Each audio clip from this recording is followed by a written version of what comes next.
하나님 말씀 함께 나누겠습니다. 시편 22편 1절부터 21절까지의 말씀입니다. 시편 22편 1절부터 21절까지의 말씀을 저희도 한 절씩 교독합니다. 구약 성경 815면에 있는 말씀입니다.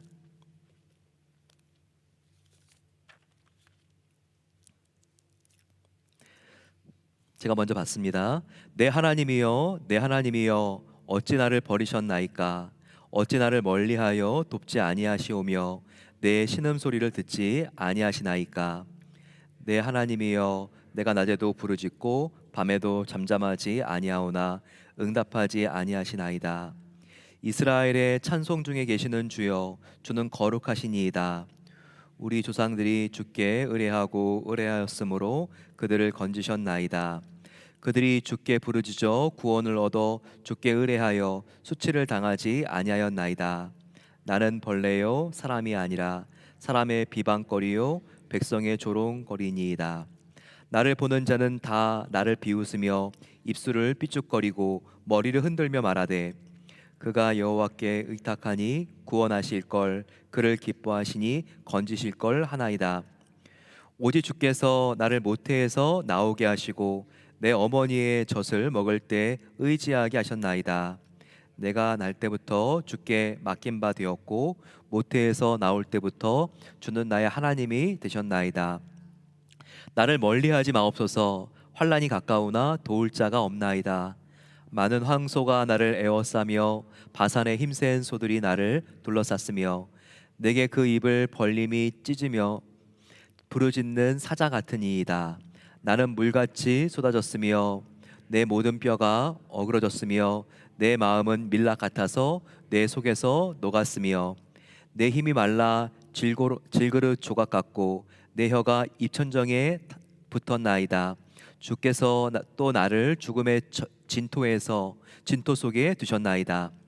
개들이 나를 애워쌌으며 악한 무리가 나를 둘러 내 수족을 찔렀나이다. 내가 내 모든 뼈를 셀 수 있나이다. 그들이 나를 주목하여 보고 내 겉옷을 나누고 속옷을 제비 뽑나이다. 여호와여 멀리하지 마옵소서. 나의 힘이시오. 속히 나를 도우소서. 내 생명을 칼에서 건지시며 내 유일한 것을 개의 세력에서 구하소서. 나를 사자의 입에서 구하소서. 주께서 내게 응답하시고 들소의 뿔에서 구원하셨나이다. 아멘. 오늘 저희들이 예배를 드리고 그리고 이제 다음 주부터 고난 주간이 시작이 됩니다. 사순절 마지막 주간이 고난 주간인데요. 이 자리에서 저희들이 다음 주는 새벽 기도가 화요일부터가 아니라 월요일부터 시작이 됩니다. 월요일부터 토요일까지 매주일 매일매일 하나님 말씀이 나누어지고 또 우리가 함께 찬양하는 시간이 있는데 함께 참여해 주시면 감사하겠습니다. 시작 시간은 6시가 아니라 10분 앞당겨서 5시 10분에 5시 50분에 시작이 됩니다. 꼭 기억해 주시면 좋겠고 부활절을 저희가 이제 한 주 앞두고 있는데 함께 하나님의 은혜를 사모하며 나와서 기도로 저희의 마음을 준비하는 시간 되었으면 좋겠습니다. 오늘 7시 반에는 2층 초등부 교사실에서 임직자 교육이 진행됩니다. 함께 참여해 주시면 고맙겠습니다. 오늘 우리가 시편 22편을 읽었습니다. 시편 22편 다윗이 특별히 앞으로 다윗의 시대부터 1000년 뒤에 오실 예수님을 바라보면서 예언한 시입니다. 아주 중요한 시라고 할 수 있습니다. 구약에 우리가 함께 지금 십자가의 그림자들을 모형적으로 살펴보고 있습니다. 지난 저희가 지금 2월 달부터 십자가의 그 모형이 된 바로 창세기의 에덴 동산에서 아담과 하와가 죄를 지었을 때 하나님이 입히신 가죽옷, 그리고 또 그 다음에 모형이 뭐가 있었습니까? 아브라함의 언약이 있었습니다. 그리고 성막을 지을 때 성막 안에도 십자가의 그림자가 있다는 것을 알려드렸죠. 지난 시간은 기억이 나시나요? 레위기에 제사를 통해서 이 안에도 아주 농축된 예수님의 십자가의 그림자가 있다는 것을 함께 나눴습니다. 오늘 함께 이 다윗의 시편을 통해서 얼마나 생생하게 예수님의 십자가가 예수님이 십자가에 죽으시기 1000년 전 사건인데 예언되어 있는 것을 볼 것입니다. 그리고는 우리가 다음 시간에 이사야 선지자를 통해서 또 어떤 십자가의 예언이 함께 있는지 살펴볼 것입니다. 제가 신학교를 다닐 때 특별히 신학 개론이라고 하는 책에서 예수님이 십자가에서 어떤 죽음을 당할 것인가는 창세기부터 정말 그 계시가 그림자 모형과 같이 나와 있는데 그 모습이 마치 깔때기와 같다. 작은 꼭지점부터 이것이 확장이 되어 나가면서 깔때기와 같이 이렇게 확장되는 것을 교수님이 칠판에 그려주면서 설명한 적이 있습니다. 보게 되면 앞으로 예수님이 십자가에 달려 죽으실 바로 그 예언들이 그림자와 같이 나와 있는데 처음의 예언은 마치 아담과 하와에게 하나님이 가죽옷을 지어 준 것 같이 아주 작고 희미하다는 것입니다. 마치 깔때기 꼭지점처럼 우리가 하나님께서 가죽옷을 인간에게 지어 입히셨는데 이게 예수님의 십자가를 상징하고 예언할지 누가 이것을 처음 들었을 때 알겠습니까? 아주 그 그림자가 희미하다는 거예요. 하지만 그러면서 전체적으로 아브라함의 언약 그리고 또 성막 그리고 레위기의 제사 점점 확대되면서 그 그림자가 희미하던 것이 더욱더 선명해지고 구체적이 되면서 이제 시편까지 오게 되면요 우리가 읽었을 때 직감적으로 안다는 거예요. 다윗이 썼지만 이게 다윗의 생애뿐만 아니라 바로 다윗의 후손으로 오시는 하나님의 아들 바로 메시아 예수 그리스도의 죽으심을 나타내는구나. 이것을 우리가 선명하게 알 수 있다는 것이죠.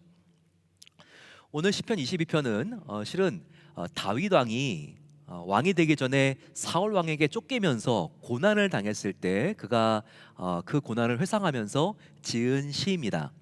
하지만 이 다윗의 고난 시는요 앞으로 장차 오실 예수님의 십자가의 고통을 아주 그대로 생생하게 마치 뉴스를 보도하듯이 그렇게 나타나 있습니다. 우리 함께 그 절들을 보면서 꼭꼭 씹으면서 바로 이 다윗의 시가 왜 예수님의 십자가의 모형인지 함께 살펴보도록 하겠습니다. 오늘 이 시는요 22편 1절에 이렇게 시작합니다. 내 하나님이여 내 하나님이여 어찌 나를 버리셨나이까 어찌 나를 멀리하여 돕지 아니하시오며 내 신음소리를 듣지 아니하시나이까. 다윗의 절규지만 이게 지금 누구의 탄식이고 고백입니까? 십자가에서 예수님의 고백이고 예수님의 외침이었습니다. 똑같은 말씀을 십자가에서 예수님이 말씀하십니다. 우리도 가끔 힘들 때 이런 생각하면 안 되지만 하나님 나를 버리셨나요? 이런 생각을 할 때가 있습니다. 하지만 우리는 알아요. 이런 한숨조로 말을 하더라도 하나님이 성도인 나를 버리셨겠어? 이렇게 한숨 한탄조로 이야기는 하지만 우리는 그것을 믿지는 잘 않습니다. 하지만 십자가에서 예수님은요 하나님 아버지께 완전히 버림당하셨습니다. 그 이유는 바로 우리의 죄를 예수님께서 대속하셨기 때문이죠. 예수님은 죄인은 사랑하시지만 죄는 미워하십니다. 그래서 거룩하신 하나님은 죄를 가까이 하실 수가 없는 거예요. 그래서 예수님께서 십자가에 달려 죽으셨을 때는 우리 인간의 죄를 뒤집어 쓰셨기 때문에 하나님도 어쩔 수 없이 예수님을 멀리 하셔야 했습니다. 구약의 제사장들을 보게 되면 죄인들의 죄를 용서해 주기 위한 하나님과 죄인 사이의 중개자가 됩니다. 죄를 지은 사람은 자기가 제사를 드릴 제물을 가지고 성막이나 성전에 오게 되죠. 그러면 제사장이 어떻게 하죠? 이 죄인의 손을 양이나 염소 그 제물 머리 위에 얹게 합니다. 그러게 되면 이것을 트랜스퍼라고 하는데 이 죄인의 죄가 이 짐승에게 재물에게 전가가 되는 것이죠. 분명히 죄인이 죄를 지었는데 이 순간 안수를 하는 순간 그 죄가 전가되어서 바로 이 죄 없는 재물에게 죄가 옮겨지는 것입니다. 예수님도 십자가에 달려 죽으셨을 때 십자가는 제단이었고 그 위에 달리신 예수님은 제물이었죠. 십자가에 달려 예수님이 죽는 그 순간만큼은 저와 여러분들의 모든 인간의 죄가 예수님께 전가돼 버린 것입니다. 따라서 죄 없는 예수님이 우리의 죄를 다 뒤집어 쓰신 것이죠. 바로 십자가에 달려 죽으시는 그 순간만큼은 예수님의 온 몸이 바로 저와 여러분들의 죄로 뒤덮여 버린 것입니다. 그래서 하나님도 예수님과 그 순간만큼은 할 수가 없는 것이었어요. 예수님은 평생 동안, 아니 창세전부터 한 번도 사랑하는 아버지와 분리되는, 멀어져 본 경험을 해보신 적이 없습니다. 이제까지 절대 친밀함을 누려오셨던 예수님이기 때문에 이렇게 십자가 달리셨을 때 하나님과의 관계가 단절돼 본 경험을 한 번도 해보신 적이 없는 거예요. 그 순간 예수님은 아무리 하나님 아버지를 불러도 대답이 없으셨습니다. 하나님 아버지의 임재가 도무지 느껴지지가 않았습니다. 그래서 바로 그때 예수님께서 이렇게 말씀하지 않습니까? 복음서에 다 기록되어 있죠. 나의 하나님, 나의 하나님, 어찌하여 나를 버리셨나이까? 이렇게 말씀하시죠. 이 말이 그대로 아람어로 번역하면 엘리, 엘리, 라마 사막다니, 바로 이와 같은 외침이었습니다. 예수님은 죄인인 저와 여러분들이 하나님과 연결되기 위해서 죄 없으신 예수님께서 분리되는 그 아픔과 고통을 참으셔야 했다는 것입니다. 정말 이것이 얼마나 큰 예수님의 사랑입니까? 정말 저와 여러분들을 하나님과 하나가 되게 하기 위해서 그렇게 예수님은 하기 싫었던 하나님과 분리되는 바로 그 경험을 십자가에서 하셨다는 겁니다.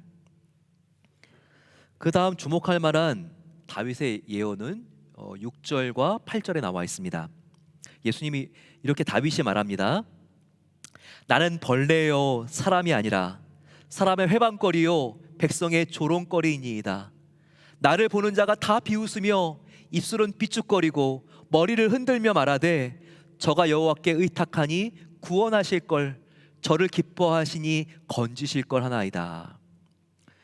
지금 다윗에게 수많은 사람들이 야유를 보내고 조롱하고 멸시하는 바로 그 장면이 여기에 나와 있습니다. 하지만 이것은 바로 십자가에 달려 죽으시는 과정에서 사람들이 예수님에게 퍼부었던 야유요 조롱과 멸시였습니다.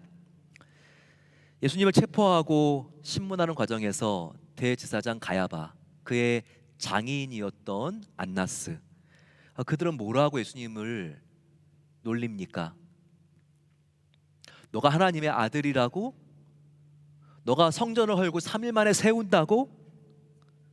그러면서 뺨을 때리고 침을 뱉습니다. 로마 군병들은 예수님을 고문하면서 너가 유대인의 왕이냐? 조롱하면서 예수님에게 홍포를 입히고 가시면류관을 쓰게 하죠. 그리고 어디서 갈대를 주워 왔는지 예수님의 손에 왕의 호를 상징하는 바로 이 부러진 갈대를 손에 쥐어주고, 그리고 나서는 다시 빼앗은 다음에 예수님의 가시면류관이 박힌 그 머리를 향하여 사정없이 예수님의 머리를 갈대로 내리칩니다. 정말 진정한 왕의 왕이신 예수님, 이와 같은 수치와 멸시와 모독을 참으셔야 됐죠.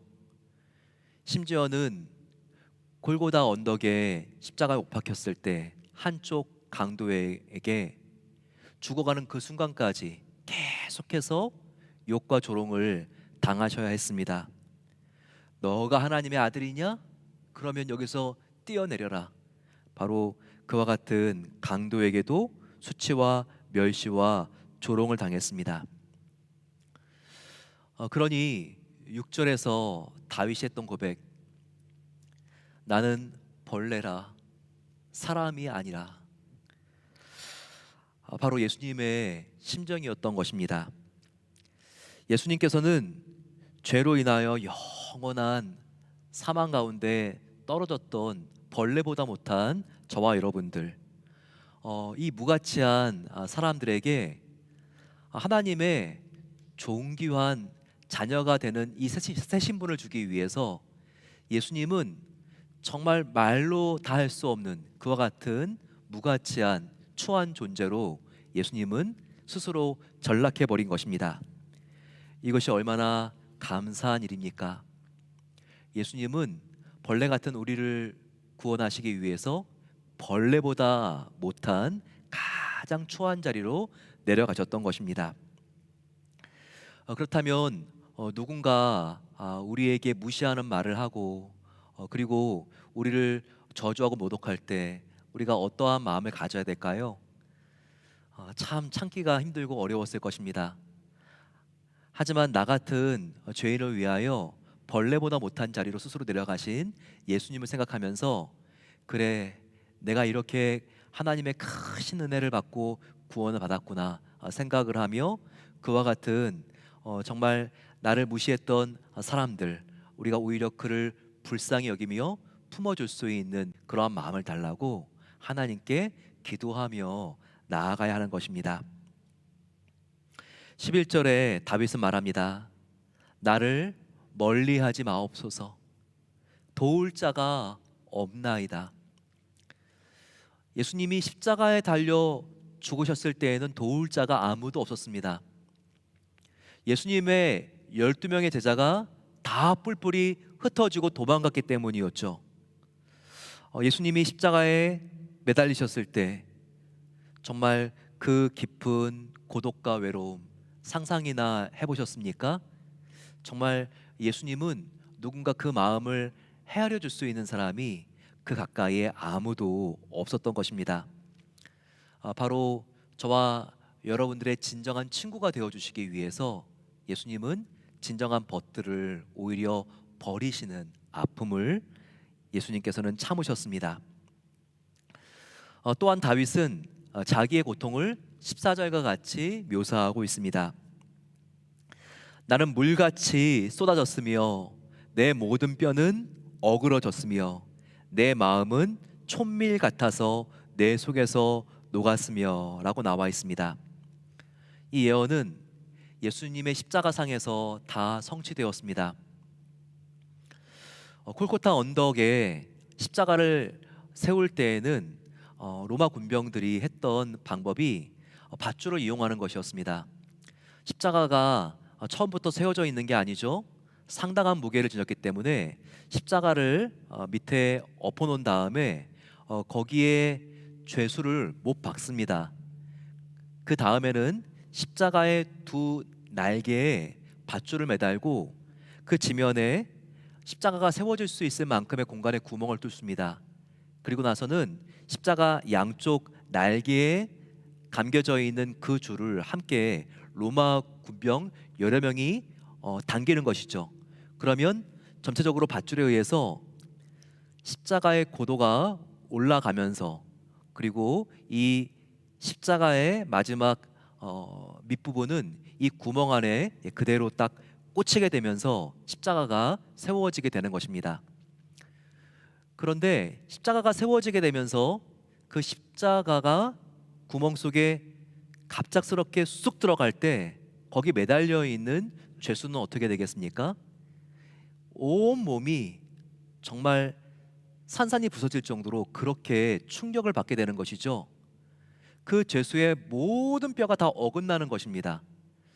많은 의학자들은 이것을 봤을 때 바로 그때 예수님의 한쪽 어깨가 탈골되었고 이것이 심장을 누르면서 예수님이 죽게 되는 결정적인 사인이 되었다고 그렇게 분석하는 법의학자들이 있습니다. 여기 나와 있는 예언, 내 모든 뼈가 어그러졌으며, 이것은 예수님의 십자가가 세워졌을 때 바로 예언이 성취된 부분일 수 있습니다. 또 하나 중요한 예언이 성취되었죠. 나는 물같이 쏟아졌으며. 예수님이 죽었는지를 확인하기 위해서 로마 군병이 예수님의 그 옆구리에 창을 그대로 찌르죠. 이때 분명히 나와 있습니다. 예수님의 그 허리 옆구리에서 물과 피가 쏟아져 나왔다고 나와 있죠. 요한은 19장 34절에서 이렇게 말씀하고 있죠. 그중 한 군인이 창으로 옆구리를 찌르니 피와 물이 나오더라. 이것은 분명히 예수님이 십자가에서 죽으셨다는 예언입니다. 사람이 죽게 되면 특별히 혈액이 그 순간부터 응고되어서 찐득찐득한 선지 같은 혈병이 되고, 또 한쪽은 이제 물과 같은 액체, 그와 같은 혈청으로 나누어집니다. 혈병과 혈청이 사람이 죽었을 때부터 이렇게 나누어지는 것이죠. 창으로 찔렀을 때 물과 피가 나왔다고 하는 기록은 무엇입니까? 바로 혈병과 혈청, 이 두 부분으로 이제 혈액이 갈라졌다는 바로 그 의미이면서 사람이 죽었다고 하는 증거인 것입니다. 또한 다윗은 메시아 예수의 목마름을 이렇게 예언하고 있죠.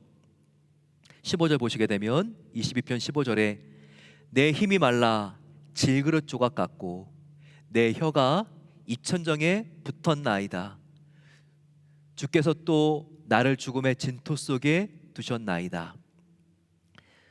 예수님은 가장 더웠던 정오를 포함해서 6시간 동안 십자가에 매달려 있어야 됐습니다. 얼마나 갈증을 느끼셨을까요?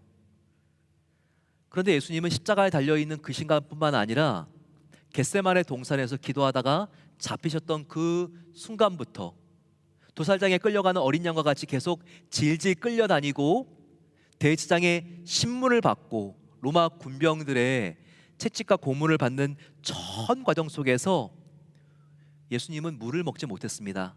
그러면서 그 무거운 십자가를 지고 그 고난의 길, 바로 빌라도의 법정부터 골고다의 언덕까지 십자가를 지고 가는 기간 동안 얼마나 목마르셨을까요? 이 목마름 속에 다윗의 시편의 표현대로 혀가 이천정에 붙었나이다. 바로 사람이 정말 극도의 목마름을 느끼게 되면 이천정에 혀가 딱 붙어가지고 떨어지지 않는 이와 같은 가장 깊은 목마름을 느낀다고 합니다. 예수님께서 저와 여러분들을 살려내시기 위해서 참으셨던 고통은 상상을 초월합니다. 우리에게 영원히 목마르지 않는 생수를 주시기 위해서 예수님은 철저히 목마르시고 버림받으셔야 했던 것입니다. 16절 악한 무리가 나를 둘러 내 수족을 찔렀나이다. 이보다 십자가 위에서 예수님께서 손과 발에 못이 박힌 장면을 생생하게 보여주는 장면은 없을 것입니다. 물론 이사야서 53장도 예수님의 십자가의 고난을 보여주죠. 거기 보게 되면 예수님이 찔렸고 채찍에 맞았다고 하는 그런 예언이 보도되어 있습니다. 하지만 바로 어디를 찔렸는지 신체 부위는 나와 있지 않습니다. 하지만 이사야서에서는 나와 있지 않는 그 신체 부위가 시편에는 나와 있는 것입니다. 저와 여러분들을 자유하게 해주시기 위해서, 죄로부터 자유롭게 해주시기 위해서 예수님의 손과 발은 구속돼야 됐고 묶이셔야 됐고 못 박혀 그 몸이 꼼짝없이 고정되어야 했던 것입니다. 18절 말씀, 다윗이 말합니다. 내 겉옷을 나누며 속옷을 제비 뽑나이다. 이 말씀은 다윗이 썼지만 소름 돋을 정도로 놀라운 예언입니다. 고대 팔레스타인 사람들은 사람이 죽으면 그 겉옷은 이음새로 이렇게 만들었기 때문에 찢을 수가 있어가지고 서로 찢은 다음에 나누어 갖고 그 사람 속옷은 이것은 통으로 짰기 때문에 찢을 수가 없어서 제비를 뽑아서 뽑힌 사람이 갖는 그와 같은 관습이 있었다고 합니다. 그런데 이 예언은요, 이 시를 쓴 다윗의 생애 안에서는 찾아볼 수가 없습니다. 다윗의 겉옷과 속옷이 나뉘어지고 찢어지고 제비 뽑혀진 적이 없습니다. 성경에 그 누구의 생애에도 임한 적이 없습니다. 그런데 이와 같은 다윗의 예언이 누구에게 임했죠? 오직 한 사람, 예수 그리스도. 예수님께서 십자가에 달리셨을 때 바로 그 십자가의 밑에서 일어나게 되었습니다. 요한은 이것을 정확하게 보여주고 있죠.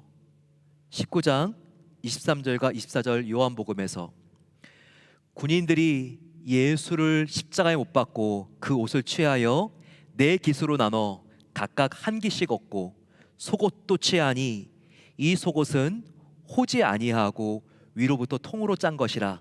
군인들이 서로 말하되 이것을 찢지 말고 누가 얻나 제비 뽑자 하니. 이렇게 나와 있습니다. 다윗은 예수님이 태어나기 전 기원전 1000년 전 사람입니다. 그런데 다윗은 1000년 뒤에 예수님이 죽으실 때에 예수님의 속옷과 겉옷까지도 찢길 것을 내다보았습니다. 이것이 어떻게 그의 능력이었겠습니까? 이것은 선녀님께서 다윗에게 놀라운 은혜를 부어주셔서 앞으로 1000년 뒤에 있어야 될 일이 그렇게 정확하게, 섬세하게, 그리고 생생하게 선녀님께서 다윗에게 미리 보여준 것입니다. 하나님께서 다윗에게 장차 하나님의 아들 예수님이 우리의 죄를 위하여 어떠한 죽음을 맞을 것인지를 이렇게 정확하게 미리 보여준 것입니다. 정말 소름 돋을 만큼 예수님의 죽으심에 관한 정확한 예언이 아니겠습니까? 얼마나 이것이 놀랍습니까? 최근에 이스라엘에는 유대인들이 예수님께로 많이 돌아온다고 합니다. 유대교를 믿고 율법을 믿었던 그 사람들이 예수님을 믿고 예수님께로 돌아오는 많은 사람들이 지금 늘어나고 있습니다. 그런데 그들은 유대인이었기 때문에 과거에 시편 22편과 이사야서 53장을 읽어도 정말 이분이 누군지 모르는 상태에서 읽었습니다. 하지만 전도할 때 바로 이분이 예수 그리스도다.